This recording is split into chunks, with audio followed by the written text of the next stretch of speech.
Hi, today I'm going to be sharing with you on loneliness as it relates to those who live alone, or those who are perhaps single, divorced, widowed, or your children have grown up and essentially you live alone. And everyone at some point in their lives have experienced loneliness. So what is loneliness? What is the first thing that comes to your mind when you hear that word loneliness? Loneliness, by definition, is that feeling of being alone, empty, or even feeling just unwanted. People who experience loneliness crave that human interaction or attention, but because that need isn't met, people will often have that feeling of loneliness. And loneliness can affect each of us in a different way. So different lifestyles and the stresses of daily life can make people socially isolated and vulnerable to loneliness. And then to top it all off, we add in a pandemic, which brings more added stress and complete isolation at times, which can trigger loneliness as well. You know, in Genesis chapter 1, verse 2, it states, "And the earth was without form and void, and darkness was upon the face of the deep, and the Spirit of God moved upon the face of the waters." You know, in this verse, there are several words that stand out to me. You know, without form. You know, we can substitute and say without purpose, void, and darkness. Like, these words kind of stand out to me. And these words often describe what loneliness feels like. Like, it feels, that feeling of alone, and just feels like there's a huge void that is missing inside of us. And that yearning for that human connection and interaction.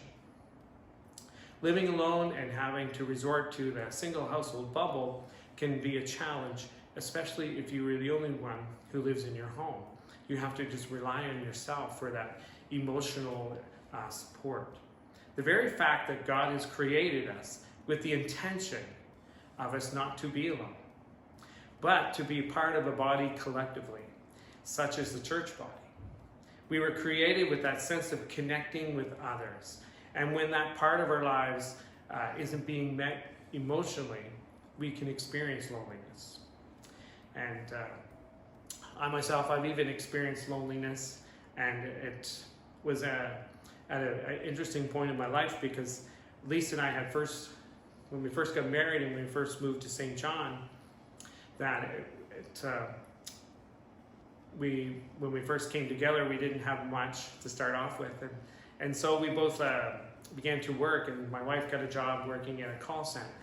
And because she was the last to get hired, oftentimes she was the last to get a shift bid. So she was always stuck working the 3 p.m. till midnight shift. And so her only days off was a Wednesday and a Friday and Sunday, so that she could take in a church service. So she wouldn't lose out in church services, but the only time we'd see each other was essentially on a Wednesday night and just Sundays.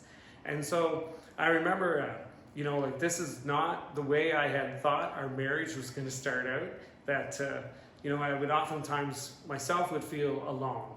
And even though I was just newlywed, I felt alone, because we never saw each other. And this was before the texting era, so we would have to leave like notes on the table, just let each other know we love each other.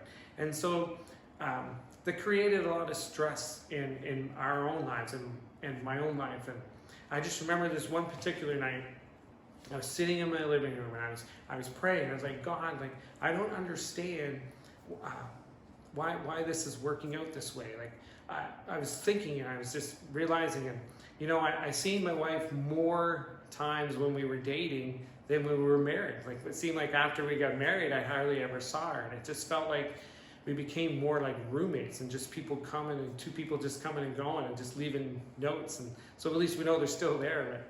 But it's just the way our work schedules were, and just the stress of all that. And so I remember this one particular night, I was just sitting in our living room, I was just crying, and I was praying. I was like, God, I don't understand. And then all of a sudden I look, and in the archway of our living room I could see the silhouette of this person.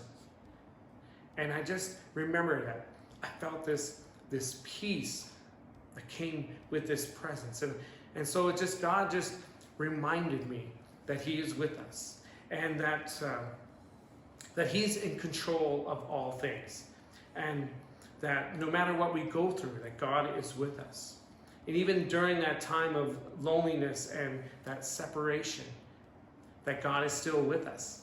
And in 1 Chronicles 16 verse 11, it says, "Seek the Lord and his strength. Seek his presence daily." So as we begin to seek God, we experience a source of strength that can help us to get through that valley in our relationship, or help us when we go through those times where we feel alone.